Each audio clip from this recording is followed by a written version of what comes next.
Hello नमस्कार दोस्तों। तो जैसा आप जानते हैं कि इन्फोसिस का आज क्वार्टर फोर का रिजल्ट आ चुका है, तो जानेंगे इसके क्वार्टर फोर का रिजल्ट और जानेंगे कंपनी के फंडामेंटल और अंत में जानेंगे क्या ये सही समय है निवेश करने का या नहीं है इन शेयरों में। तो सबसे पहले जान लेते हैं कंपनी के काम के बारे में। जैसा कंपनी का काम आप जानते होंगे कि इन्फोसिस लिमिटेड एक IT सेक्टर की अग्रणी कंपनियों में से एक है। IT बोले तो इन्फॉर्मेशन टेक्नोलॉजी। और चलिए अब देख ले रहे हैं हम क्वार्टर फोर का कंपनी का रिजल्ट। तो हमने क्वार्टर फोर का रिजल्ट ओपन कर लिया। जैसा देख रहे हैं टोटल अमाउंट इन करोड़ में दिए हुए हैं। तो हम देख ले रहे हैं मार्च 2023 का अगर टोटल इनकम की बात करें तो 38,112 करोड़ का नेट इनकम जनरेट किया कंपनी ने। वहीं अगर 3 माह पहले दिसंबर माह के क्वार्टर की बात करते हैं तो 39,087 करोड़ का नेट इनकम कंपनी ने जनरेट किया है।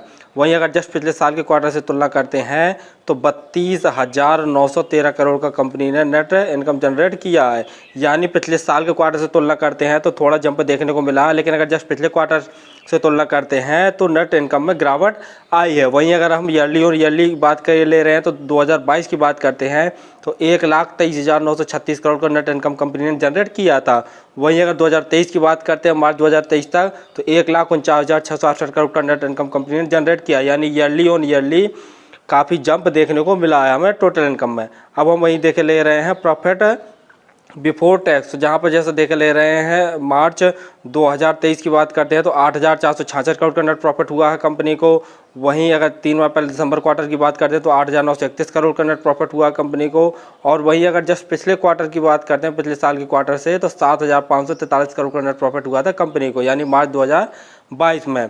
वहीं अब देख ले रहे हैं कि टैक्स काटने के बाद कंपनी को कितना प्रॉफिट हुआ। तो जैसे देख ले प्रॉफिट फॉर द पीरियड, तो ये टैक्स काटने के बाद है नेट प्रॉफिट मार्च 2023 की बात करते हैं तो 6,134 करोड़ का नेट प्रॉफिट हुआ कंपनी को। वहीं अगर 3 माह पहले की बात करते हैं दिसंबर 2022 के क्वार्टर की तो 6,586 करोड़ का नेट प्रॉफिट हुआ था। वहीं अगर जस्ट पिछले साल के क्वार्टर की बात करते हैं मार्च 2022 की तो 5,695 करोड़ का नेट प्रॉफिट हुआ था कंपनी को। यानी देखा जाए तो पिछले साल के क्वार्टर से अगर तुलना करेंगे तो काफ़ी जंप देखने को मिला नेट प्रॉफिट में भी। लेकिन अगर जस्ट पिछले क्वार्टर से तुलना करते हैं दिसंबर माह से तो नेट प्रॉफिट में भी काफ़ी गिरावट आई है। वहीं हम ईयरली अगर देख ले रहे हैं तो 2022 में देख ले रहे हैं तो 22,146 करोड़ का नेट प्रॉफिट किया था कंपनी ने। वहीं मार्च 2023 तक की बात करते हैं तो 24,108 करोड़ का कंपनी ने नेट प्रॉफिट किया है।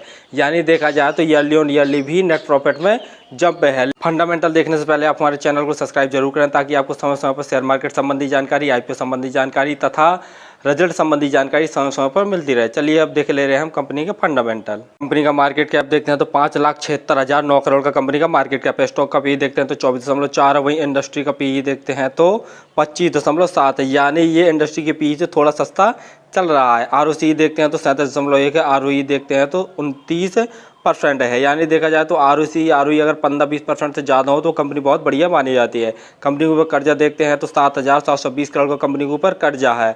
और वहीं देख ले रहे हैं प्रमोटर होल्डिंग थोड़ा सा काफ़ी कम है, देखा जाए तो सिर्फ 15% जैसी ही प्रमोटर होल्डिंग है। प्लेज परसेंटेज देखें तो 1 भी % इनके प्लेज शेयर नहीं रखे हुए हैं कंपनी के पास। फ्री कैश फ्लो देखते हैं तो 21,724 करोड़ का फ्री कैश फ्लो है। यानी जब भी चाहे अपने फ्री कैश फ्लो से अपने कर्जे को चुका सकती है। कंपनी डिविडेंड भी काफ़ी अच्छा देती है, 2.23% का कंपनी डिविडेंड देती है। शेयर होल्डिंग पैटर्न में देखते हैं प्रमोटर की हिस्सेदारी 15.11% है। FII की हिस्सेदारी बहुत ताबड़तोड़ 36.28%। म्यूचुअल फंड की हिस्सेदारी 17.71% है। वहीं इंश्योरेंस कंपनियों की भी हिस्सेदारी बहुत ज़्यादा है 12.56%। DI की हिस्सेदारी 2.51% है। और हम जैसे रिटेल बाइंग की हिस्सेदारी देखते हैं तो 15.83% है। यानी इसमें नेगेटिव पॉइंट वाली बात ये है कि शेयर होल्डिंग पैटर्न में प्रमोटर्स की हिस्सेदारी है वो थोड़ा सा कम है। बाकी देखते हो तो FII, म्यूचुअल फंड और इंश्योरेंस कंपनियों की हिस्सेदारी बहुत ज़्यादा है।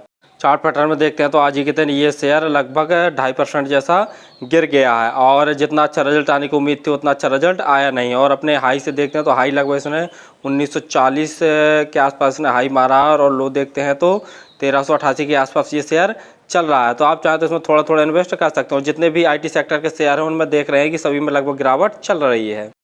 फाइनली जाने ले रहे हैं इन शेयरों में इन्वेस्ट करने का सही समय है या नहीं है। तो जैसा आप जानते होंगे कि IT सेक्टर के सभी शेयरों में काफ़ी गिरावट चल रही है। बाकी कंपनी का फंडामेंटल भी ठीक ठाक है और फंडामेंटल के साथ साथ रिजल्ट भी काफ़ी ठीक ठाक आया है, लेकिन उस हिसाब से नहीं आया है जिस हिसाब से सोचा गया था कि बहुत बढ़िया नेट ग्रोथ देखने को मिलेगी रेवेन्यू में भी और नेट प्रॉफिट में भी। तो उतना अच्छा ग्रोथ देखने को नहीं मिला है। और फिर भी किसी शेयर में इन्वेस्ट करें तो आप स्वयं का एनालिसिस करके या आपके जो फंडामेंटल एडवाइजर हैं उनकी सलाह लेकर किसी शेयर में इन्वेस्ट किया करें। मैं किसी शेयर में इन्वेस्ट करने की सलाह नहीं देता। ये वीडियो आपकी सिर्फ जानकारी के पर्पज़ के लिए बनाया गया है। धन्यवाद।